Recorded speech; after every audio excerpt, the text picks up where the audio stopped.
Esselamu Aleyküm, hayırlı günler diliyoruz değerli izleyenler. Sağlıcakla programına hoş geldiniz. Bu hafta çocuklarda büyüme geriliği ve boy kısalığını konuşuyoruz.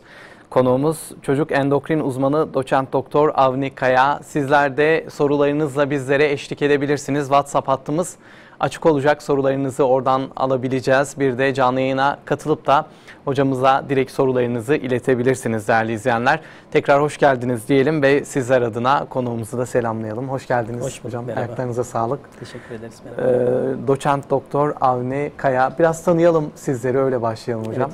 Evet. 47 yaşındayım. Batman'da doğdum. Şu an Diyarbakır'dayız.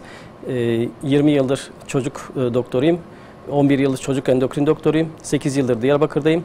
3 yıldır özel bir hastanede çalışmaktayım.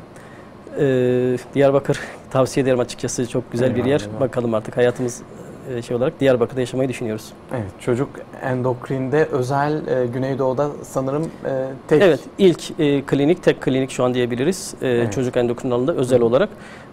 Tabii üniversitede eğitim araştırma hastanesinde var ama özel olarak ilk klinikti. Evet. Önemli bir konuyu konuşacağız çünkü aileler tedirgin oluyor bu konularda. Çocuğumun boyu kısa mı, uzayacak mı, işte büyüme geriliği var mı, yok mu? Önemli konular gerçekten, evet, aileler için. Evet. Anne babaları tedirgin eden bazı konular. Özellikle boy kısalığını konuşacağız. Evet. Şöyle başlayalım o zaman, siz de müsaade ederseniz. Boy kısalığı nedir diyelim? Kimler kısa boylu sayılıyor hocam? Öyle başlayalım. Şimdi şöyle, çocuklara yaşıtlarına göre küçük olması boy kısa olarak değerlendiriyor. Evet.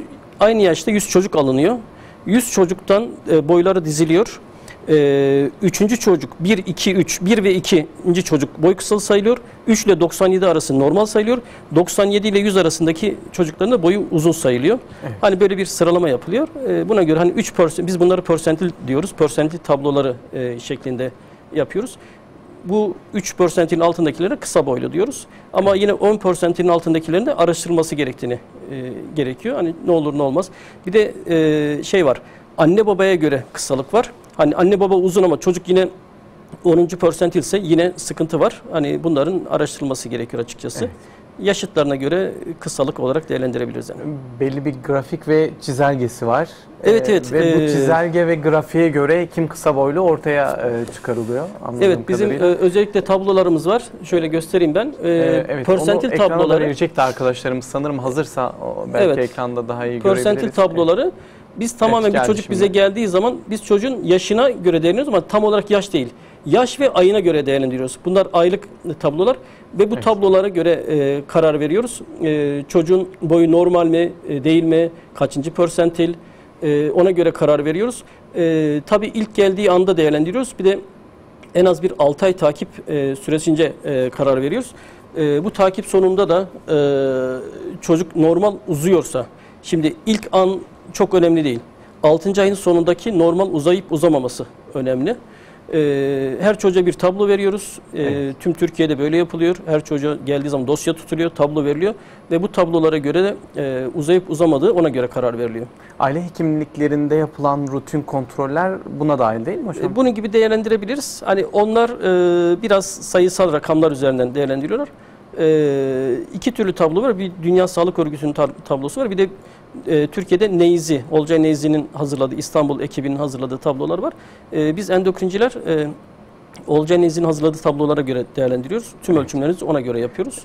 Şimdi şöyle bir soru geliyor akla. Biz aile hekimlerinde kontrol ettiriyoruz. Her şey normal diyorlar. Çocuğun gelişimi devam evet, ediyor. Boyu da normal ölçülerde. Bu yeterli mi hocam? Aileler endokrine gitmek zorunda mı? Yani bunu yeterli. Yeterli. İçleri rahat olsun. Çünkü onlar da sonuçta doktor, ölçüyorlar, yapıyor. Tabii şimdi şu var. Hani mesela bazı hatalar var. Yani ölçüm hataları var. 2 yaşından küçük çocuklar mesela yatarak ölçülmesi lazım. 2 yaşından büyük çocuklar ayakta ölçülmesi lazım. 2 yaşından büyük çocuklar mesela ayakkabısız ölçülmesi lazım. Topuğu, sırtı ve başın arka tarafı ölçüm şeyine değmesi lazım. Evet. Şimdi bunlar yapılmıyor. Ayakkabılı ölçülüyor. Tokalar oluyor. Çocuk yamuk duruyor. Boy hataları olabiliyor. Ama standart bir ölçümle içleri rahat olsun. Doktor arkadaş eğer dese ki bu da sıkıntı var, hani bunu gönderelim. Onlar zaten bize geliyorlar ve biz değerlendiriyoruz. Ama tabii hani 1 santim, 1,5 santimlik farklar olabiliyor ölçüm cihazları arasında. Hani aileler bunu biraz hoş görsünler, olabiliyor cihazlar arasında, ama 5 santim fark olunca mutlaka bir farklı sorunlar vardır. Peki. Şöyle devam edelim. Ne kadar vaka geliyor size hocam? Poliklinik vakalarını söylemiş olalım. Yani şimdi şöyle söyleyeyim ben size. Devlet hastanesinde çalışırken hani günlük 80 hasta görüyorduk mesela. 30 tane boy kısalı oluyordu mesela. Evet. İşte 15-20 tane şişmanlık, işte 10 tane ergenlik, değişik hastalıklar, işte guatırdır, değişik hastalıklar geliyordu. Şu anda mesela yine özeldeyim. Yine de aynı şekilde en fazla gelen Diyarbakır bölgesi için boy kısalığı geliyor. Yani hastalarımızın neredeyse yarısını kadarını oluşturuyor boy kısalığı. Açıkçası bölgemiz açısından da sıkıntılı bir şey. Bu sosyoekonomik koşulların etkisi var burada. Çünkü boy kısalığı, yani şimdi şöyle diyeyim, sağlıklı büyümek için sağlıklı beslenmek de gerekiyor. O konulara da değineceğiz zaten. Ama evet, bölgemiz için boy kısalığı ciddi bir sorun diyebiliriz yani. Evet. Size geliyorlar ve takip etmeye başlıyorsunuz. Tabii tedavileri var mı yok mu, onları inşallah ileriki dakikalarda konuşalım. Peki yaş dilimlerine göre bu nasıl oluyor hocam? Yani ortalama boy oranları nasıl olmalı? 2 yaşındaki bir çocuğunki nasıl olmalı? 5 yaşındaki? 2 örnekle belki açıklarız bunu. Şimdi hani ben ezbere konuşmak istemiyorum. Yine tablomuz. Persentil tablolarımız var. Kız ve erkek ayrılmış. Hani mesela örnek olarak 2 yaşındaki bir çocuğun en azından 80 santim olması lazım boy olarak. Evet. Kilo olarak da en azından 9,5 kilo olması lazım. Bir kez daha tekrarlayalım. Belki not etmek isteyenler. 2 yaşındaki bir çocuk en azından 80 santim, kilosu da 9,750 olması lazım en az. 5 yaşındaki bir çocuk da en az 100 santim olması lazım. Kilo olarak da 14 kilo olması lazım. Ama biz dedim ya, aylara göre değerlendiriyoruz. Şimdi burada bir ince püf nokta var. Mesela 2 yaşından bir gün alınca aile diyor ki 3 yaşında çocuk. Oysa öyle değil. Biz bitirdiğine bakıyoruz. 2 yaş, 2 yaş 1 ay, 2 yaş 2 ay, 2 yaş 3 ay. Yani onu 3 yaş olarak değerlendirmiyoruz. O yüzden tablolarda daha belli oluyor açıkçası. Ona göre de özellikle doktorlardan tabloda istemelerini tavsiye ediyoruz ailelere. Yönetmenimize de çok teşekkürler. O tabloyu sürekli ekrana getiriyor. Şöyle hocam, tablonun ismine nasıl ulaşabilir? İnternet ortamında var zaten. Tüm aileler var. Tüm aileler bulabilir çok rahat. Ama biraz profesyonel kişi, işaretleme yöntemleri hani doktorlar yapıyor genelde. Olcay Neyzi hani 2008 ve 2012 yıllarında yayınlamıştı. Ve halen onları kullanıyoruz. Güncel, hani İstanbul, Türkiye'yi temsil ettiği için İstanbul'da yapılmıştı çalışma. Ona bilen kullanılıyor. Peki. Şimdi biraz konuyu açmış olduk. Boy kısalığının nedenleri üzerine konuşmak gerekirse nedenleri nelerdir? Hangi fiziki şartlar mı etkili oluyor? Bunda genetik mi etkili oluyor? Ya da çevresel faktörler etkili midir? Neden kısa boylu olur? İnsanlar böyle bir şeyle karşılaşır hocam. Şimdi boyu etkileyen faktörleri değerlendirdiğimiz zaman en önemlisi genetik. Evet. Genetik derken tabii 2 türlü genetik var. Bir, annenin genetiği, anne babanın genetiği. Anne babanın boyu direkt çocuğu etkiliyor. Onun özel formülleri de var. Erkekler için anne artı baba artı 13/2. Kızlar için anne artı baba eksi 13/2. Bir de çocuğun genetiği. Şimdi anne baba tamamen normal olabilir ama çocuk mesela hasta olabilir. Mesela Turner sendromu diye bir hastalık var. Bu hastalıkta cinsiyet kromozomlardan bir tanesi olmuyor ve çocuğun işte boyu kısa kalıyor. Yüzü üçgen yüz, yele boyun, kollarda biraz yamukluk oluyor. Biz onlardan bir görüşte anlayabiliyoruz onları. Bu tür en önemlisi genetik. Onun dışında özellikle 2 yaşına kadar beslenme, hormonlar 2 yaşından sonra devreye giriyor. Beslenmede zaten proteinli beslenme, ayrıntılı anlatacağım ben tedavi noktasında. Proteinli beslenme. 2 yaşından sonra hormonlar, mesela büyüme hormonu, guatr hormonu, tiroid hormonu oluyor. Belli bir yaştan sonra da 8-9 yaşından sonra da ergenlik devreye giriyor. Cinsiyet hormonları devreye giriyor. Tabii bu arada kemik yaşının çok önemi var burada. Kemik yaşı tamamen direkt boyla alakalı. Biz hesap yaparken zaten kemik yaşını da hesaplıyoruz. Onun dışında hastalık geçirip geçirmemesi, sonra ailenin psikososyal, ekonomik durumu da boyu etkiliyor. Hani çevresel faktörler derken aslında beslenme ve ailenin psikososyal ekonomik daha etkili. Ama en önemlisi de iç olarak da genetik ve hormonlar etkili boyda. Evet. Peki. Peki her kısalık hastalık mıdır hocam? Yani normal kısalıklarla işte hastalık olan kısalıklar arasındaki ayrımı nasıl koyuyorsunuz? Şimdi biz persentil tablosunda çocuğu tabloda yerleştiriyoruz ve yıllık uzama hızına bakıyoruz. Bir çocuk 4 yaşından önce en az 7 santim uzaması lazım. 4 yaş ile ergenlik arası en az 5 santim uzaması lazım. Ergenlikten sonra da kızlar ortalama 8-9 santim, erkekler de 9-10 santim uzaması lazım.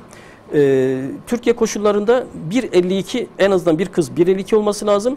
Erkeklerde 1.65. Yetişkinler için. 1.65. 16-18 yaşlarında 1.65 olması lazım. Şimdi biz burada yaptığımız şey şu asıl.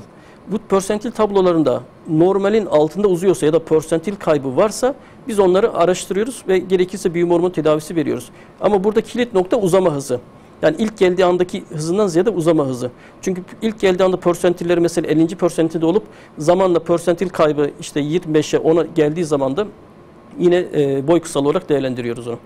Evet, böyle bir ayrım yapılıyor ve bunun için tabii muayene etmek, takip etmek gerekiyor.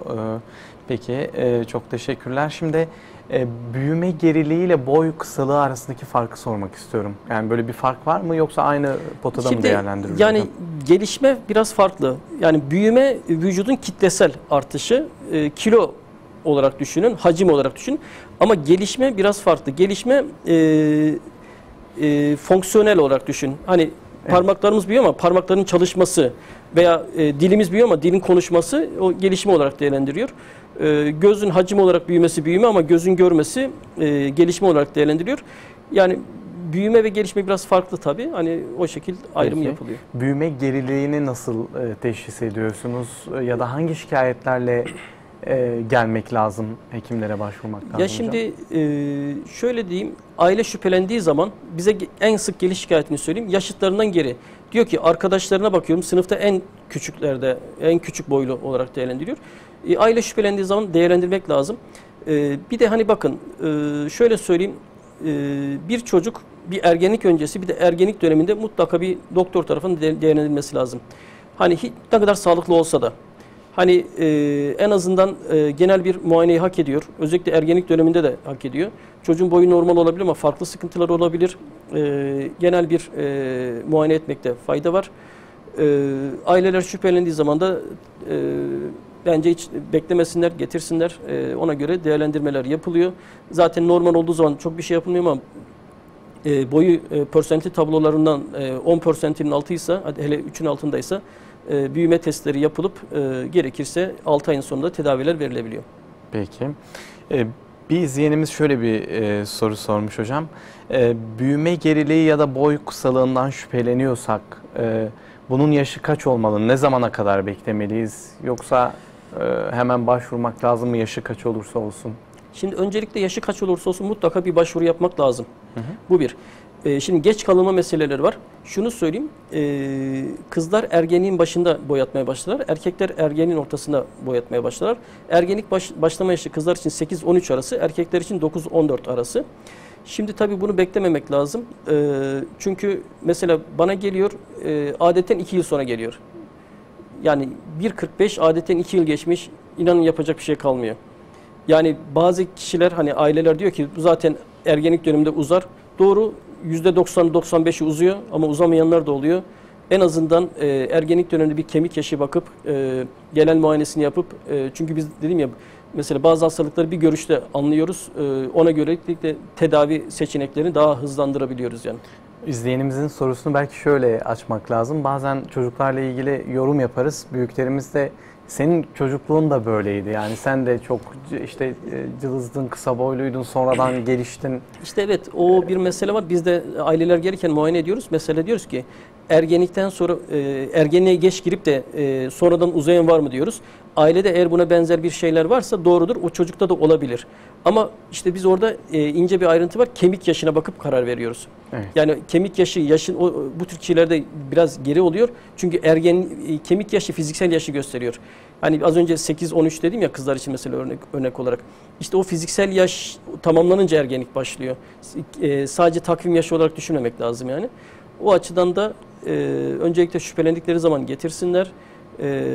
Öyle söyleyeyim. Onun dışında mutlaka bir tetkik etmek gerekir. Peki. Şöyle bir test yaparsa çocuğu üzerinde izleyenlerimiz için neyi sormaları gerekiyor? Mesela çocukta ne olması? Yemeğini yiyen bir çocuk, işte düzenli uyuyan bir çocuk ama gelişimi olmuyor. Ne tür sorular şimdi sormak hani lazım? subjektif şeyler bunlar. Neden diyeceksiniz? Bana geliyor mesela aile diyor ki bu çocuk yemek yemiyor. Bazen de çok yemek yiyor diyorlar. Bazen hiç yemek yemiyor diyorlar. Ben diyorum ki bir durun diyorum. Ben kendi ölçümlerimi yapıyorum. Tabloda işaretliyorum. Diyorum ki bu çocuk yaşlarına göre iyi ya da kötü. Şimdi burada hani aile yani öncelikle hani ailenin ne düşündüğü değil de çocuğun gerçekten yaşıtlarına göre durumu nedir? Bu önemli. Şimdi yaşıtlarına göre normalse çok endişe etmemek lazım. İkincisi ilk gelişte normal mesela 3 ay 6 ay sonra kontrolde de normal uzuyorsa aileler endişe etmesinler. Ama tabii bu demek değildir ki takibi bıraksınlar. Hani yılda bir genel bir muayene, genel bir kontrolle uzama hızları takip edilmesi lazım. Peki. Tedavi sürecine geçelim hocam. Şimdi hekime başvurmamız gerektiğini artık biliyoruz. Çünkü bazı belirtiler söz konusu. O süreç nasıl işliyor? Hekime başvurduktan sonraki süreç, tedavi süreci Evet. Öyle devam Şimdi bize hastalar geldiği zaman boy kısalığı tespit etmişsek önce onlardan hani bayağı bir kan alıyoruz. Kansızlık var mı diye ondan sonra herhangi bir vitamin eksikliği var mı diye, hormon eksiklikleri var mı diye onları alıyoruz. İdrar enfeksiyonu ya da gaytada, kakada kurt var mı diye o tetkikleri alıyoruz. Kemik yaşına bakıyoruz. İşte bazen ultrasonlar çekiyoruz, böbreklerde sorun var mı diye. Bunları yaptıktan sonra büyüme testleri yapabiliyoruz özellikle boyu kısa olanlara. Çünkü 6 ayın sonunda uzamamışlarsa büyüme testleri yapıyoruz. Ve büyüme testleri kötü gelen hastalara büyüme iğnesi başlıyoruz. Burada çocuğun yaşına göre, kilosuna göre ayarlamalar yapılıyor. Ama tabii ilk etapta yani çocukların çoğu normal oluyor. Artı şunu söyleyeyim, çocuk ne kadar kısa olsa da ilk etapta tedavi vermiyoruz. En az bir 6 ay takip ediyoruz. Bu 6 ay takipte de çocuğa beslenmesini ayarlıyoruz. Mama takviyelerinde bulunuyoruz. Vitaminler veriyoruz. Süt içiriyoruz. Erken uyutuyoruz. Özellikle 10 yaşından önce 10 yaşından sonra olarak ben 2 tablo hazırladım mesela. 10 yaşından önce 1 bardak süt sabah, 1 bardak süt akşam. Ondan sonra gece akşam 9'da yatmasını istiyoruz. Günlük 1 yumurta yemesini istiyoruz. Özellikle kırmızı et yine protein açısından beslenme tavsiye ediyoruz. Balık yağı iştah açması açısından tavsiye ediyoruz. Vitaminler tavsiye ediyoruz. Bizim topraklarda çinko eksikliği var. Vitamin, demir, çinko üçünü beraber takviye ediyoruz. Ve özellikle spor tavsiye ediyoruz. Ve buna binaen de takip ediyoruz. Eğer iştahsızsa çocuk, hakikaten boy kilosunda da sorun varsa bizim son bir silahımız, Spraktin diye bir ilacımız var. Çok mecbur kalmak için kullanmak istemiyoruz ama o da iştah artışı yapabiliyor. Aslında bu biraz şey gibi, yani ilacın yan etkisinden faydalanıyoruz gibi. Çünkü alerji ilacı. Şimdi alerji ilacının yan etkisi iştah açıyor. Yani böyle bazen mecburiyetten kullanmamız gerekebiliyor. Ama genel yöntemlerle genelde çocuklar kilo almaya başlıyorlar. Buna rağmen uzamayanlara da büyüme testi yapıp tedavi başlayabiliyoruz. Evet, peki. Çok uzun süreli 5-6 aylık bir süreç, takip süreci. Evet. Ailelere de ciddi anlamda işler düşüyor. Çünkü çocuğun takibini yapmaları gerekiyor. Beslenmesine, uykusuna, aktivitelerine dikkat etmeleri gerekiyor. Şöyle konuşacağız tabii, tavsiyelerinizi ailelere yönelik inşallah almaya devam edeceğiz ama büyüme hormonu tedavisi var hocam. Evet. Tedaviler içerisindeki yeri nedir? Hangi hastalara uygulanır? İleriki aşamada mı, orta aşamada mı? Onu sorarak devam edelim. Ya bize şimdi aileler gelince büyüme hormonu istiyorlar ama biz yani ortalama yani 100 hastadan 3-4 tanesini veriyoruz. Yani çünkü diğerleri zaten genelde normal oluyor veya ailesel boy kısalığı oluyor veya yapısal boy kısalığı dediğimiz, az önce dediğimiz gibi ailede birileri geç ergenliğe girdiğinden dolayı boy kısalığı oluyor. Bunlar hep bir süre sonra normale geliyorlar. O yüzden hani hasta dediğimiz kişiler çok az oluyor. Onlara tedavi veriyoruz. Şimdi tabii büyüme hormonu SGK tarafından hani ödenen bir ilaç. Ama çok ciddi şeyleri var. Hani yan etkileri de var. Artı ödeme koşulları biraz ağır. Mesela ödeme koşullarını şöyle söyleyeyim. 2 tane büyüme testinin kötü olması gerekiyor. bir kere ilk etapta 6 ay takip etmeniz gerekiyor. 6 ay Evet. belli, mesela az önce bahsetmiştim. 4 yaşla ergenlik arası en az 5 santim, 5 santimden aşağı uzaması gerekiyor. 4 yaşından önce 7 santim uzaması gerekiyor. Kendiyle kemikler arasında 2 yaş fark olması gerekiyor. Bu da bir kriter. Ama ergenlik döneminde bu kriter aranmıyor. Onun dışında büyüme olarak uzama hızının kötü olması gerekiyor demiştik. Bir dakika. Ben de biraz şey yaptım, bir dakika. Peki. Süt kriterlerini hatırlamaya çalışıyorum da. Evet. Kemik yaşı, beyin MR'ın normal olması gerekiyor. Ergenlik içinde ve ergenlik durumuna göre karar verip tedavi başlıyoruz. Evet, bu şekilde Peki. tedavi başlıyoruz. Peki hocam. Şimdi Yan etkilerinden bahsedeyim. Yan etkileri şimdi tabii biz doz bağımlı olduğu için doz artırdıkça yan etki artabiliyor.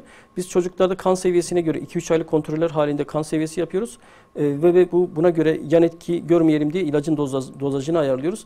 Ama yan etki olduğu zaman da el, ayak, burun büyümesi olabiliyor. Şeker hastalığına yatkınlık, kalp yetmezliği, tansiyon yapabiliyor. Ciddi baş ağrıları yapabiliyor. Eklem şişmeleri yapabiliyor. Bacak kemiğini hafif yerinden oynatma yapabiliyor.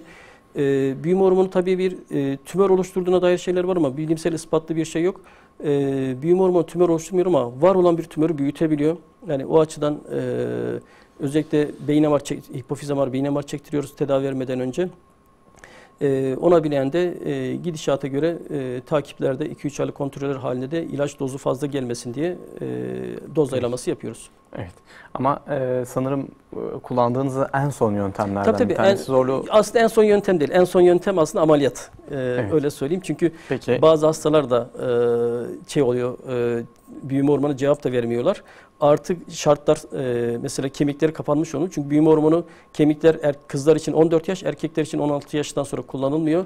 Ondan sonra bize geliyor mesela kemikleri tamamen kapanmış olarak geliyor. Bu tür durumlarda son çaremiz ameliyat oluyor. Ama şunu söyleyeyim, hani ben 11 yıllık endokrin hayatımda şimdiye kadar bir tane ameliyat gördüm. Çünkü çok sıkıntılı bir süreç. Hani o kadar basit değil. Televizyonlarda, filmlerde gördüğümüz gibi hemen birkaç günde uzamıyorlar. Açıkçası bayağı aile hem maliyet olarak hem de süreç olarak sıkıntılı bir süreç. Yaklaşık 8 santime kadar uzamalar olabiliyor. Ama tercih edilmeyen bir yöntem. Çünkü bacaklarda iz kalıyor. İlk bir ay yatakta kalıyor. Sonra 4-5 ay destekli yürüyor. Onun dışında da çocuklar için de sıkıntılı bir süreç. O açıdan da pek tercih edilmiyor. Peki. Ama son silahımız o. Çok teşekkürler hocam. Bir izleyenimiz şöyle bir soru sormuş. Nefrotik sendromlu çocukların endokrin takibi sürekli yapılmalı mı diye. Şimdi Yani onlar o sürece dahil midir? Yapılmalı mı, öncelikle ben yapılmamalı şöyle diye. söyleyeyim. Herhangi bir hastalık fark etmez. Nefrotik sendrom olsun olmasın, herhangi bir hastalık. Çocuğun hastalığı olabilir. Şimdi çocuğun hastalığı var diye yine bu çocuk hastalığı var, kısa kalsın, öyle bir şey yok. Çocuğun asıl hastalığını 6 ay düzenli tedavi verdikten sonra büyüme hızına bakıyoruz. Eğer çocuk mesela diyelim ki boyu kısa, 6 ay tedavisini verdik, buna rağmen hala boyu uzamıyor. Biz bunlara da büyüme hormon testleri yapıyoruz. Hani o açıdan da hani talasemidir veya nefrotik sendromdur veya diyabettir mesela, yine de düzenli tedavi, çölyaktır mesela, düzenli tedavi aldığı halde hala uzamıyorsa yine büyüme hormonu uyarı testlerini hak ediyor. Büyüme hormonu başladığımız hastalar oluyor. Peki. Çok teşekkürler. Bir izleyenimiz yine WhatsApp'tan ulaşmış bizlere. Boy en son kaç yaşına kadar çıkar? Böyle bir standart var mı hocam? Yani şu yaştan sonra çıkmaz. Öyle bir şey yok aslında ama şöyle söyleyeyim, yani kızlar için, yani çünkü ailesel farklılıklar var. Hani 12 yaşında tamamen kemikleri kapandığından dolayı boyu artık uzamayan hastalarımız oluyor. Veya 18 yaşında hala boyu uzayanlar oluyor. Erkekler için mesela 20 yaş, 22 yaşta olabiliyor. Ama bunlar biraz farklı. Hani ailesel durumlar oluyor. Asıl şey kemik yaşı. O yüzden kemik yaşını mutlaka ölçtürmek gerekiyor. Ama hani bakın, hani işte komşunun çocuğu işte bu yaşta oluyor ama sizin çocuğunuz bu yaşta olacak, öyle bir kriter yok. Hani askerlikte de uzayan kişiler olabiliyor. Ama tabii bunlar hani nadir, farklı şeyler, değerlendirmek lazım. Peki.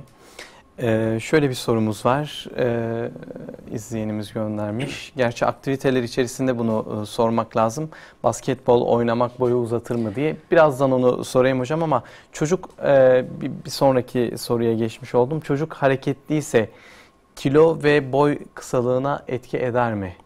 Bazen hani hareketli çocuk işte ondan dolayı gelişmiyor diyebiliyoruz hocam. Evet, etkiler. Çok hareketli, öncelikle çok hareketli çocuklar önce kilo kaybı olur. Kilo kaybından dolayı da, kas kaybından dolayı da büyüyemezler. O açıdan çocuk çok hareketli ve sporcuysa mutlaka ekstra takviyeler, besin takviyeleri istiyoruz.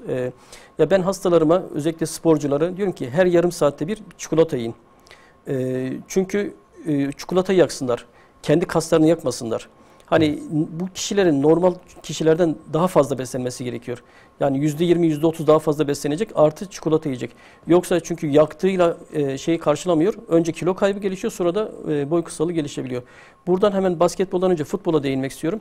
Özellikle futbol çok ağır, çok fazla enerji yaktığı için bu konuda da hani boy kısalığı yapıyor demeyeyim ama boy kısalığı açısından endişe etmek lazım. Ben hastalarıma meslek olarak seçmeyeceklerse yarım saatten daha fazla futbol tavsiye etmiyorum. Basket konusunda da şöyle bir durum var.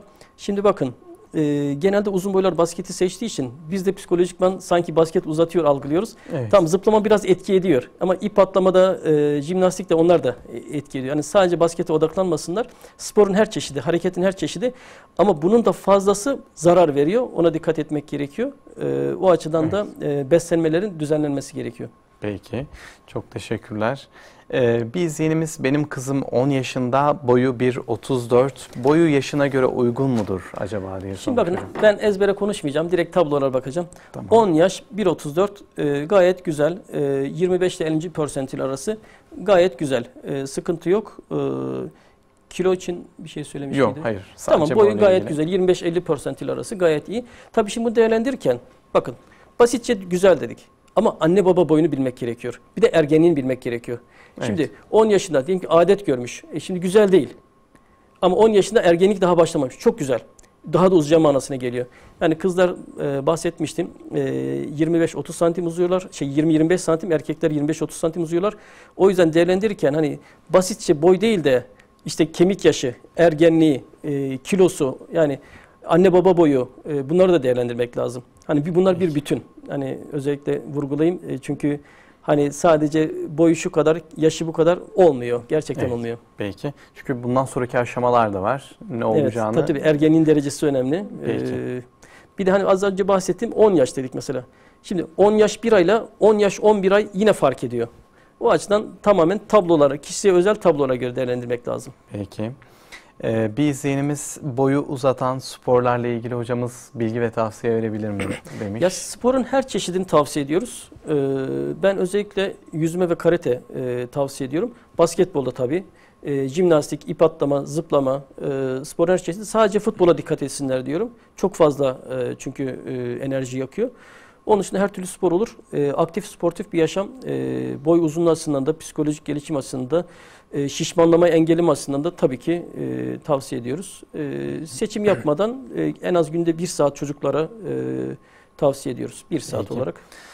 İzleyenlerimiz özellikle ne yemeli çocuklar üzerine sorular soruyor. Ben genel bir şekilde sormuş olayım. Birkaç izleyenimiz sormuş. Özellikle doğal olmayan gıdalar, abur cubur dediğimiz hocam, marketten aldığımız işte paket gıdalar çocukların gelişimine engel oluyor mu? Çocuklar ne yesinler? Süt hayatlarının neresinde olsun, yoğurt neresinde olsun gibi birçok soru var. Şimdi evet, çok soru oldu ama tek tek şey yapalım. Şimdi Tamam. birincisi şu, çocuklar protein alması gerekiyor. Çünkü bakın, yani şeker dediğimiz şeyler, hani o abur cubur dediğimiz şeyler şeker. Onlar sadece biraz kilo yapar. Protein asıl boy uzatıyor. Kas yapan şeyler proteindir. Özellikle et, protein nelerde var? Et, süt, yumurta, peynir, özellikle kaşar peyniri, kuru fasulye, nohut, bunlar da var. Biz ailelere diyoruz ki çocuğunuz protein ağırlıklı beslensin diyoruz. Mesela diyoruz ki makarnayı, çorbayı kıymayla, tereyağla, yumurtayla zenginleştirin diyoruz. Çünkü Evet. çünkü sadece çocuk makarna yiyor, çorba içiyor. Yani şey değil. Bunlar protein, çorba da biraz proteinine geçiyor ama bazen suyu fazla olunca çok olmuyor. Özellikle protein alsınlar istiyoruz. Sabahları birer yumurta yesinler diyoruz. Akşamları birer yumurta sabah bir bardak süt içsin, akşam bir bardak süt içsin diyoruz. Sütle yoğurt arasında fark var. Sütün içinde büyüme faktörleri var. Yoğurtta sadece protein var. Çünkü bakteriler o faktörleri, proteinleri çevirdiği için sadece protein olarak kalıyor. Ama sütün içinde büyüme faktörleri var.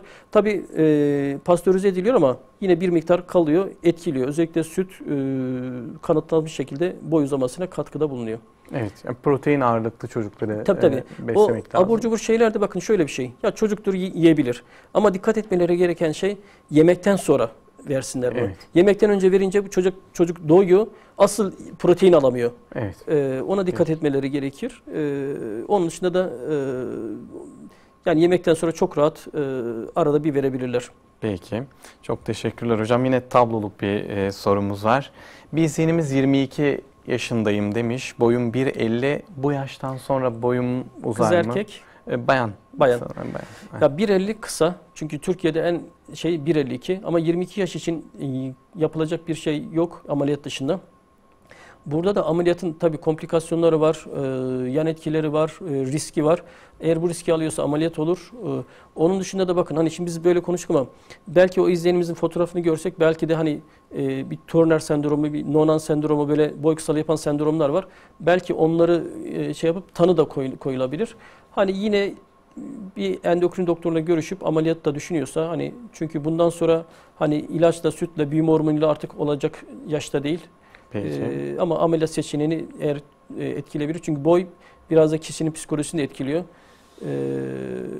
Yani kişiye göre değişiyor. Hani artık kendi düşüncesi ama bundan sonra boy pek beklemiyoruz yani. Peki. Geçmiş olsun diyelim. Şöyle bir izleyenimiz yine sporlarla ilgili hocam. Yüzmek boy gelişimine etki eder mi? Evet ben yüzmeyi ilk sırada söyledim zaten. Ben yüzme ve karateyi özellikle tavsiye ediyorum. Yine zıplama sporları da bunlar tavsiye ediliyoruz. Peki bir sorumuz daha var hocam. Çok teşekkürler. Küçük çocuklar kilolu olunca anne babaları diyor ki bir şey olmaz sonradan boyuna verir. Öyle bir şey var mı? Doğrudur. ama fazla sıkıntı oluyor. Şimdi burada asıl kilit nokta var.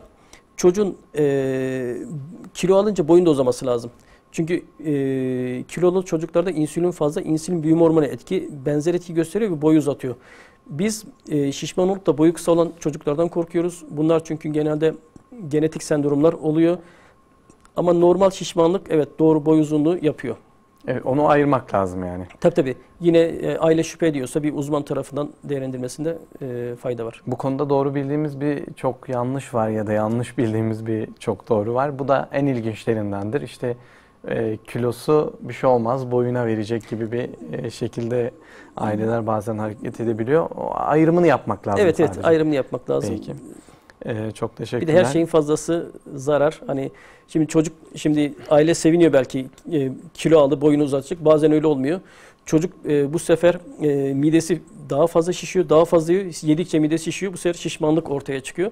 Evet. Çocuk çağında şişmanlık da artmaya başladı son dönemde. Hani önemli olan burada dengeli olmak. Obeziteye de yol açabilir. Ona da dikkat etmek lazım. Tabii.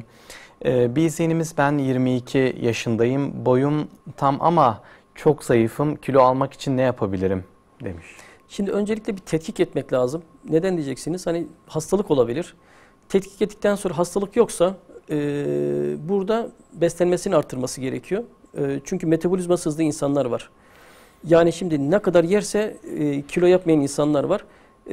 Burada o metabolizma hızını yenmeye çalışacak kadar yemek yemesini tavsiye ediyoruz. Buna rağmen olmuyorsa da hani hem tetkikler normal hem metabolizma hızına yetişemeyecek kadar yemesi lazım. Olmuyorsa da inanın çok bir şey diyemiyoruz. Ama burada mutlaka tetkik edip hastalık olabiliyor. Hastalıkları yani kansızlık olabiliyor, B12 eksikliği olabiliyor, D vitamini eksikliği olabiliyor. Bunların incelenmesi gerekiyor. Peki.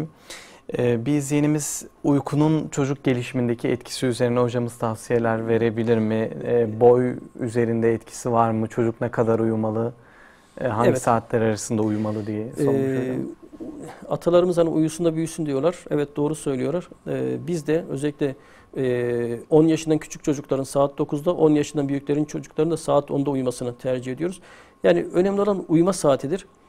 Çünkü büyüme hormonu gece uykuda salgılanıyor. Derin uykuda salgılanıyor. O yüzden çocuklar uyusun istiyoruz. Şimdi 9'da uyuduğu zaman zaten çocuk sabahında kendi kendine uyandığı zaman o yeterli bir zamandır. Hani illa 10 saat, 12 saat uyku olarak değil de çocuk zaten onu belirler. Burada da çocuk dinç kalkıyorsa, gün içi hareketlerinde bir sıkıntı yoksa o uyku yeter. Ama özellikle başlama saati 9 olsun uykunun. Bunun da yöntemleri için hani ben hastalarıma şunu tavsiye ediyorum. Duvar saatine saat 9'da bir yatak resmi çizsinler. Oraya bir yatak resmi koysunlar. 9 gibi beraber gitsinler. Televizyonu, ışıkları kapatsınlar. Cep telefonunun sesini kıssınlar. Çünkü görüyorum ben kaçta yatıyor diyorum. Gece 1'de yatıyor. Diyor ki yatıyor, televizyon seyrediyor. Yatıyor yatağına, sonra gelip televizyon izliyor. Bir şey diyemiyoruz. Böyle olmaz. Siz evdeki teknolojik cihazları yaptığınız zaman, saat 9'da da çocukla beraber gidip ona bir hikaye okuduğunuz zaman, biraz da yanında kaldığınız zaman 3-5 günden sonra alışkanlık olacak ve bu şekil hayatı düzene girecek. Evet. Özellikle uyku büyüme hormonu salgılanmasından önemli. Düzenli uyku en önemlisi diyelim. Peki. Çok teşekkürler hocam. Bir izleyenimiz 17 yaşında bir çocuğum var. 1.80'lere dayandı demiş. Kız erkek? Boyu erkek. Şimdi tabloya bakalım. Yine tedirgin olmalı mıyız? Çok hızlı uzuyor diye. Şimdi 1.80 kısalıktan hani bahsettik ama 75. persentile tekabül ediyor 17 yaş için. Aslında tedirgin olmalarına gerek yok. Ama burada da anne baba eğer yani kısaysa çünkü boy uzunluğu da bir hastalık. Hani herkes boyu uzun olsun istiyor ama bazen boy uzun da hastalık oluyor. İşte Marfan sendromu, homosüstünürü tarzında, Kalman sendromu, öyle değişik hastalıklar var bizim yaptığımız. Eğer çocukta boy kilo dengesi varsa, anne baba da işte çok kısa değilse 1.80 şu an için normal ama tabii 1.90 üstü sıkıntı olabiliyor. Veya yaşına göre değerlendiriyoruz. Şimdi 17 yaş dediniz, ben 17 yaş özelinde konuşuyorum. Biz yani bir kere bir muayene etmekte fayda var. Çünkü ben böyle çok hastalık tanısı koyduğum çocuklar oldu. Evet. Şimdi çok farklı şeylerle karşılaşabiliyoruz hocam. Yaş 17, akranlar arasında ciddi farklar olabiliyor. Bazıları normal orta boyda oluyor, bazıları kısa, bazıları da böyle epey uzunca boyda olabiliyorlar. Bu farkı oradan da çıkarabilir miyiz? Yani göz hesabı yaparak. Ya işte biz az önce bahsettik ki 100 tane yaşıt çocuğu yan yana koymuşlar. 1 ve 2 kısa boylu, 99, 98, 99 ve 100 sıkıntılı olarak değerlendiriyor, uzun boylu olarak değerlendiriliyor ve bunların araştırılması gerekiyor açıkçası. Peki. Müsaadenizle bir izleyenimize yayına alalım hocam. Diyarbakır'dan ulaşmış bizlere. Hayırlı günler diliyoruz. Hayırlı günler. Sağ olun, teşekkürler. Buyurun, sorunuzu alalım. Benim çocuğum da şu an 13 yaşına giriyor. Evet. Oğlan. Evet. Boyu çok kısadır ha. Kaçtır mesela? Evet, 13 yaşındadır. Yo, boyu kaç? Kaç olarak ölçtünüz en son? Kaç olarak ölçümü de masak ölçülmüş ki kaç olarak? Şimdi 13 yaşına giriyor derken hani bitirdiği yaşı söyleyin. 12 yaş kaç ay mesela? Bitirdiğini söyleyin. Yaş 13'e giriyor hocam. Ama 13'e giriyor derken 13 yaş 1 günlük mü mesela? 13 yaş 1 aylık mı? 13 yaş 6 aylık mı? 12 yaş 6 aylık mı mesela? 12 yaş 3 aylık mı? Öyle söyleyin, ona göre hesap yapalım. Tam yaşı lazım. Doğru bir hesap çıkması için.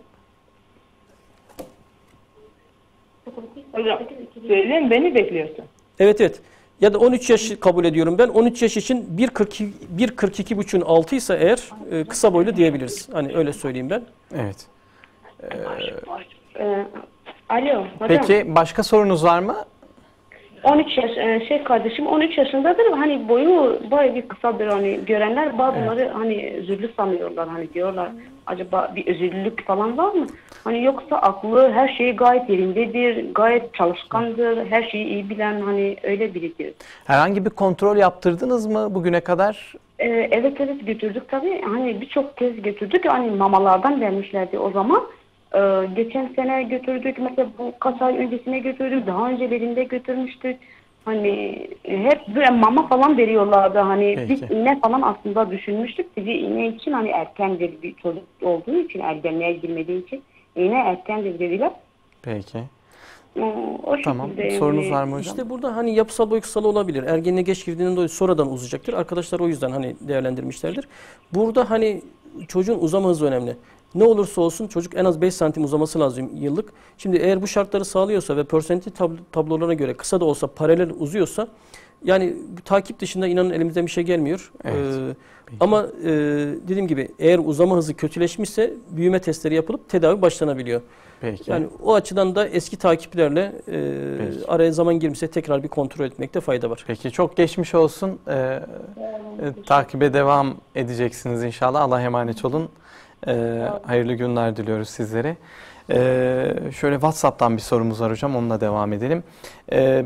Bir izleyenimiz benim kızım 19 yaşında. Boyu kısa, kilo almıyor. Ne yapabiliriz? Ya Sormuşlar. şimdi muhtemelen adet görmüştür artık. Adetten 2-3 yıl geçmiştir. Ha, boy konusunda hani dediğim gibi çok yapacağımız bir şey yok. Belki bir ameliyat seçeneği olabilir. Ama kilo konusunda yapılacak şeyler var. Yine bir uzmana gidip 19 yaşında olduğu için dahiliye uzmanına gidip genel tetkiklerini yaptırıp gerekirse işte mama onların kendine göre işte beslenme takviyesi, diyetisyen takviyesiyle hastalık yoksa onları yapmakta fayda var. Çünkü bazen aileler mesela çocuk yiyor. Mesela hani aldığı kalori mesela az alıyor. Bilmiyorlar mesela şimdi tamam yiyor ama günlük aldığı kalori önemli. Şimdi bana zayıflar geliyor. Biz zayıflara da bakıyoruz. Evet. 3 günlük geriye dönük 3 günlük yediği yemeklerin ölçüsünü yaptırıyoruz. Yani alması gereken kaloriyle aldığı kaloriyi karşılaştırıyoruz ve ona göre gerekirse kalorisini artırıyoruz ve böylece kilo alımına oluyoruz. Destek oluyoruz. Ama burada asıl önemli ilk etapta tetkik yaptırıp hastalık var mı yok mu değerlendirmek lazım. Peki. Çok teşekkürler hocam. Bir izleyenimiz daha var telefon hattımızda Diyarbakır'dan. Hayırlı günler diliyoruz. Hayırlı günler. Buyurun hoş geldiniz yayına. Sorunuzu alalım. Ben kızım için aramıştım. Peki buyurun. 2005 doğumlu. Evet. Boyu 1.75. Hı hı.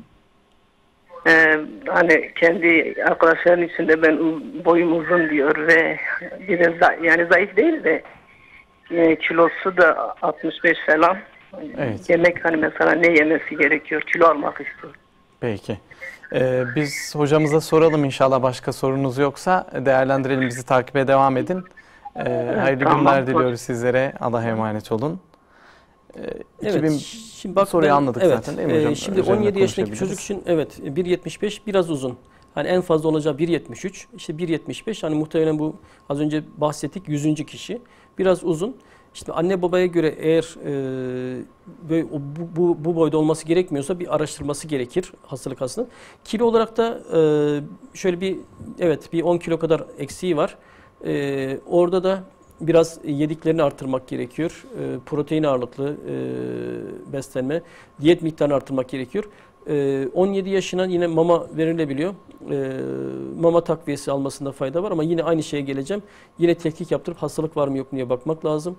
Evet. Onun dışında bazı dedim ya çok fazla spor yapıyorlar mesela. Bu spor alanında destek alması gerekecek. Çünkü kilo kaybı olmasın diye. Onun dışında da yine genel takip, genel beslenme tavsiyeleri. Öncesinde bir hastalık var mı yok mu? Tabii, Onun tabii. araştırılması, ondan sonra bazı takviyeler. Peki. Bir izleyenimiz kızım 3 yaşında demiş. Yaşıtlarına göre biraz kısa ve iştahsız. Önereceğiniz boy uzatması için herhangi bir takviye var mı? Ne yapmalıyız diye öneri istiyorlar hocam. Şimdi tabii boyunu bilmiyoruz ama şimdi şöyle söyleyeyim. Genel şeyler bahsetmiştik. Öncelikle uyku önemli.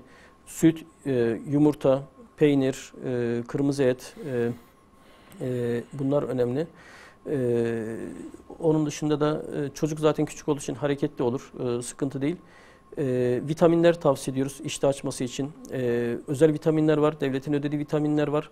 İlk etapta devletin ödediği vitaminleri tavsiye ediyoruz ama bazen onlar olmuyor. Özel vitaminler tavsiye ediyoruz. Bunlar da işe yaramayınca Spraktin diye bir şey tavsiye ediyoruz. Boy kilosu 10%'in altında olanlara mama takviyesinde bulunuyoruz. Yani şimdi tabii mutlaka önce bir gelmeleri gerekecek. Evet. Bir değerlendirmek gerekecek. Yaşlarına göre ne kadar kısa tetkikler yapmak gerekecek. Çünkü bakın hastalık varsa ne kadar besleseniz de ne kadar süt, vitamin verseniz de uzamazlar. Önce bir doktor muayenesi gerekiyor açıkçası. Peki. İstanbul'dan bir izleyenimiz var hocam müsaadenizle. Hayırlı günler diliyoruz. Hayırlı günler. Buyurun hoş geldiniz yayına. Hoş bulduk. Teşekkür ederim. Hocamıza sorum olacaktı ama. Tabii buyurun dinliyoruz sizi. Benim 7 yaşında oğlum var. Evet. Yaşıtlarına göre boyu çok kısa. Büyümesi çok geride. Peki. Yani ne yapabilirim? Hocam sorunuz olacak mı? Yok aynı yani aslında boyunu bilmek gerekiyor. Bu yaşta Boyunu 7 biliyor musunuz? 7 yaşın en az 111 olması gerekiyor en az. En son ölçümde ne kadar çıkmıştı boyu? Ne zaman ölçtünüz? En son ölçümde 100 çıkmıştı. Evet. 100 bayağı kısa. Çocuk endokrine gitmişlerdir muhtemelen. Gittiniz mi çocuk endokrine? Çocuk endokrinine gitmedim. Dediler bana ki hani boyu uzar. Evet. Daha sonrasında boyu okula başladı. Bu yıl 1. sınıfı bitiriyor Allah izin verirse. Evet. Dikkatimi çekiyor arkadaşlar arasında çok kısa. Bizim tablolara göre de çok kısa. Kesinlikle araştırılması gereken bir hasta. Mutlaka en kısa sürede randevu almaları gerekiyor. Çünkü yani bayağı kötü. Yani 10 santim kayıp var. Evet. %10 bir kayıp var. SD olarak da şu an hesaplayayım ama muhtemelen eksi 3 SD, 3,5 SD civarlarındadır. Normalde eksi 2'nin altı kötüdür. Bu eksi 3'e gelmiş gibi duruyor. Yani Evet. burada öncelikle yani inanın Sebebini ortaya acil çıkarmak. bir tetkik gerekecek. Kapsamlı bir değerlendirme gerekecek. Sonra takibe alınması gerekecek. Peki. Kemik yaşı işte tetkikler yapılıp ona göre gerekirse de şey olacak. Bakın şunu hatırlatmak istiyorum. Kaç yaşına gelirse gelsin kriter şu: 6 ay geçmeden büyüme hormonu başlanamıyor. Evet. Yani o yüzden hani ilk etapta giderler, bir takibe girerler. Sonuçta artık ENAB'ı sistem var. Tüm boy kilolar sisteme kaydediliyor. Çünkü sonrasında devlet rapor çıkartırken hani 6 ay endokrin şey istediği için biz de sistemden görüp en azından o hesapları yapabiliyoruz. Peki. Bir an önce Evet, en kısa hekime sürede. gözükmeniz gerekiyor. Çok geçmiş olsun. Teşekkürler. Çocuk endokrinine mi götürmem gerekiyor? Evet, Aynen. evet, çocuk endokrin evet. Aynen kesinlikle. Peki çok geçmiş teşekkür olsun. ediyorum. Hayırlı günler Sağ olun. diliyoruz. Sağ olun. Teşekkürler. Bursa'dan Mehmet Bey telefon attığımızda bir telefon bağlantısı daha yapalım. Hayırlı günler diliyoruz. Sağ olun, teşekkürler. Size de hayırlı günler olsun. Sağ olun. Buyurun hoş geldiniz. Hocam şimdi bir sorum olacaktı Tabii, da. tabii, Yani buyurun. bizim bir ufak bir çocuğumuz var, 20 aylık. Kız Çocuk erkek, kız erkek. 20 aylık, 14 kilo 76 santim. Yok, kız erkek Bir de önce. süt ürünlerine karşı da alerjisi var. Yok, önce kız erkek, onu söyleyeyim. Kız, Kız çocuğu. 20 aylık kız çocuğu değil mi? evet. 14 kilo 76 santim. Bir dakika. Peki. Hocamız şu an tabloya bakıyor. Tam 97. persentil kilo kilo 14, boy kaç demiştiniz? Kilosu 14, boyu 76. 76. Yani evet, boyu kısa. Kilo olarak da biraz şişman görünüyor. Bunun da bir endokrin doktoruna mutlaka en kısa sürede değerlendirmesi gerekiyor. Siz herhangi bir değerlendirme aldınız mı bugüne kadar? Endokrinden bir değerlendirme aldınız mı herhangi bir hekimden? Doktora götürdü. Doktor diyor kilosunda bir sıkıntı yok diyor. Boyda biraz kısalma var. Evet. Şimdi 2 yaşına kadar hani beslenme önemli boyda, ama burada boy kısalığı da var, artık kilo fazlalığı var. Hani öyle olunca bir endokrin doktoru, ya gastroenteroloji de olabilir, ama çünkü bizim endokrin hormonlar devreye girmesi 2 yaşından sonra oluyor. Yani burada kilo fazlalığı, beslenme problemleri de olabilir. Öncelikle gastroenteroloji de olabilir veya çocuk endokrin de olabilir. Ama Sebebini ortaya mutlaka çıkarmak bir lazım. burada bir sıkıntı var. Çünkü sendrom dediğimiz şeyler de olabiliyor. Özellikle az önce bahsetmiştim. Kilosu fazla olup da boyu kısaysa sendrom dediğimiz birkaç tane sendrom var boy kısalığı yapan. Hani şimdi isimler Latince. Onlar olabilir. O yüzden onların değerlendirilmesi gerekiyor. Peki. Hocam süt ve süt ürünlerine karşı da alerjisi var. Yani onları veremiyoruz. Onun konuda bir tavsiyeniz var mı? Yani şimdi onun çocuk alerji uzmanı özel mamaları var. Onları veriyorlar. Veya kendilerine göre bir tedavi yöntemleri var. Hani onu değerlendirmek lazım. Ama çocuğunuzun hani kilosu fazla. Yani burada bir sıkıntı var. Yani hem boyu kısa hem kilo fazla olunca yani çok istemediğimiz bir durum. değerlendirmesi gerekiyor. Alerji içinde tabii ki hani ilaçlardır, mama takviyeleridir. Alerjiler genelde çocuk büyüdüğü zaman azalıyor, geçiyor. Yani o döneme kadar sabırlı olmak gerekiyor. Bir de hocam şimdi biz şurup vermişler. O şuruptan sonra bu kiloyu aldı. İsmini alabilir miyim şurubun? Şurup bir bakmam lazım hocam. Neydi ismi şurup? Peki. Ama bazen hani dönüm noktası Supradin oluyor. hocam. Supradin. Supradin. O vitamin hani tableti de var. Supraktin, evet. Spraktin ama spraktin az önce bahsetmiştik. Alerji Evet. ilacıdır normalde, yan etkisi kilo alır. O zaman yani bakın en kısa sürede spraktini kesin çünkü yani o kilo yapmış olabilir. Evet. Biz de son ilaç olarak hani son silahımız olarak iştahsız çocuklara veriyoruz. Bence en kısa sürede kesmekte fayda var. Teşekkür ederim. Çocuğu harekete teşvik etmek lazım. Onunla beraber oyunlar oynayıp harekete teşvik edip kiloyu verdirmeye çalışmak lazım. Aldığı kaloriyi %20 oranında azaltmak lazım ve doktor kontrolünde Boy kısalığın sebebini de ortaya çıkarmak Evet. lazım. Çok geçmiş olsun. Hayırlı günler Tamam, diliyoruz teşekkür sizlere ederim. Mehmet Sağ Bey. olasın. Allah'a emanet olun. Şöyle 7 yaşında çocuğum var demiş bir izleyenimiz. Çok zayıf. Önereceğiniz bir şey var mı? Süt, peynir, yoğurt da tüketmiyor. öncelikle vitamin kullanıp iştahını açmaya çalışmak lazım. Evet. Onun için balık yağı mesela yine iştah açar. Hani onları tavsiye ediyoruz. Şimdi biz bunları yaparken hani özellikle iştahını artırmak için bazı tavsiyelerde bulunuyoruz. Mesela diyoruz ki çocuk kalabalık ortamlara yapın. Çocukların arkadaşlarını çağırın. Beraber yemek yesinler.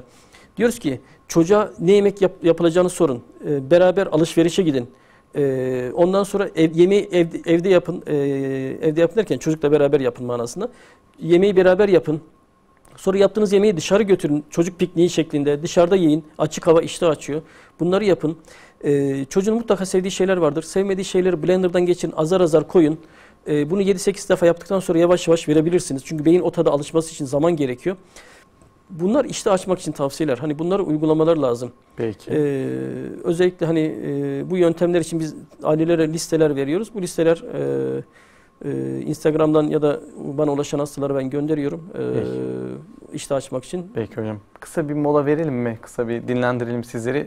WhatsApp'tan sorularımız var. İnşallah kısa bir aranın ardından tekrar buradayız. Sorularınızı yanıtlamaya devam edeceğiz. Tekrar hayırlı günler diliyoruz değerli izleyenler. Sağlıcakla programı devam ediyor. Konuğumuz çocuk endokrin uzmanı doçent doktor Avni Kaya hocamız. İlk bölümde sorularınızı yanıtlamaya çalıştık. Şimdi devam edeceğiz inşallah. Özellikle büyüme geriliği, boy kısalığı, nedenleri, tedavi yöntemleri üzerine. Şöyle bir soruyla devam edelim. Bir izleyenimiz şöyle sormuş. Büyüme hormonu iğneleri kullanırken kilo alımı için de neler yapabiliriz diye sormuş. Yani aslında büyüme hormonu hem daha ziyade boy uzatıyor, kilo almada da destek oluyor. Yani kişi burada hani yediğini biraz arttırmasını tavsiye ediyoruz. Çünkü kişinin metabolizması hızlı olabiliyor. Özellikle enerji ağırlıklı, yağ içerikli yemeği biraz arttırmasını tavsiye ediyoruz. Evet. Özellikle spor zamanları dair sporda yapıyorsa mutlaka her yarım saate bir çikolata tarzı şeyler yanında. Enerji içecekleri tavsiye etmiyoruz. Onlar zararlı. Hani çocukların kesinlikle tavsiye etmiyoruz ama çikolata o işi görür. Evet. Yine kola tavsiye etmiyoruz mesela. Normal bunun yerine en azından düzenli beslenme ve gerekirse de çikolata yeterli olur. Evet. Yani bilinçli olmak lazım değil mi hocam? Tabii. Yediğimiz ve Evet. harcadığımız konusunda. Evet. O bilinç olursa hem ailelerde çocuklarına yönelik o bilinç olursa belki o denge tutturulabilir. Peki. Bir izleyenimiz kızım 11 yaşında, kemik yaşı 13, geçen yıl ergenliğe girdi ve geciktirme iğneleri kullandık. O zamandan beri olmuyordu. İğneleri bıraktıktan sonra tekrar adet görmeye başladı.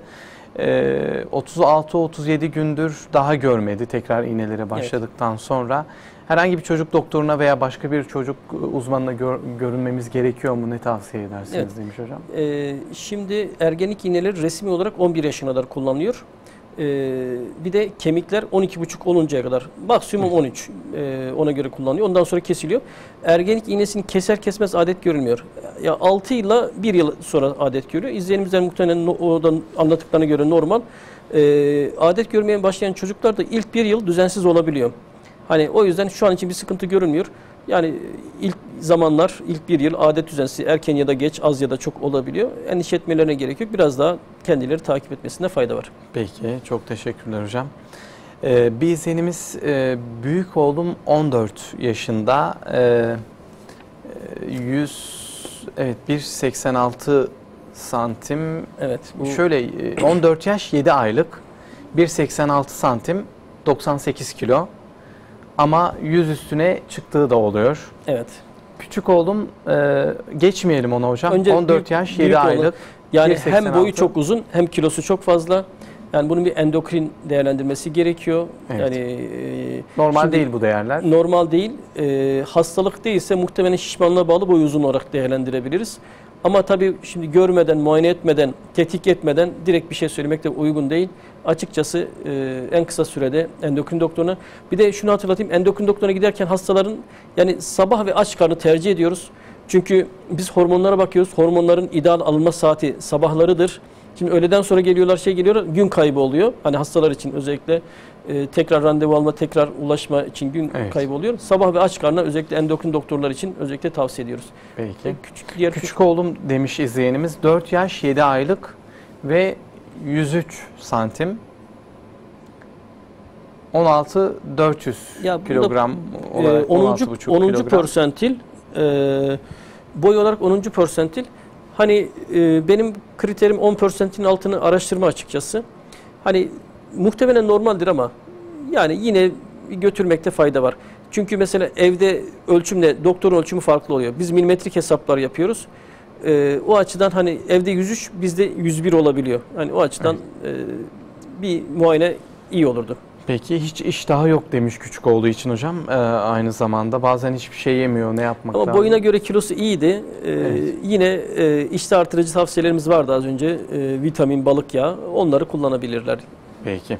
Bu arada bir düzeltme yapmış büyük oğlum için, 15 yaş 7 aylık olacak demiş. 15 ay 7 aylık 186 santim hocam. Kiloda 98 yani bazen 100. Tam sınırda, az önce dediğim gibi 97'nin üzerinde 99. Hani daha ziyade bu boyu normalde şişman gibi duruyor. Hani o açıdan yine şişmanlığa da endokrin bakıyor. Belki daha sonra başka bir gün şişmanlığı konuşuruz. O açıdan değerlendirmesi tamam lazım. Yine bir tablo sorusu kız çocuğu için hocam bu sefer. 9 yaşında 20 kilo. 123 yani 1.23 santimetre boyunda normal mi? Boyu 3 persentin altında kilo 3 persentin altında, boyu kaç demiştiniz? Şöyle hemen tekrar 1.23.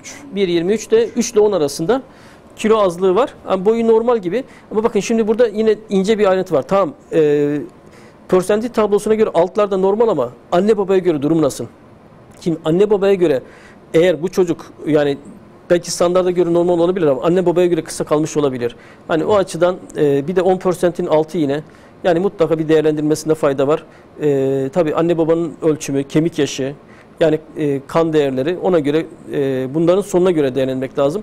Sadece basitçe tablodan işte normal ya da anormal demek çok uygun değil. Çünkü mesela biz kısa diyoruz bazı hastalara ama anne babaya göre mesela çocuğun o boyu normal oluyor. Burada da takiplerde anlıyoruz. Eğer takiplerde yine yıllık uzaması 5 santimin üzerindeyse endişe etmeye gerek yok. Peki.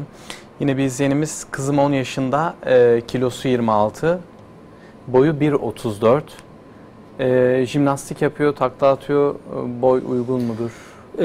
Boyu gayet güzel. 25 ile 50 arası. Kilo olarak da 10-25 arası.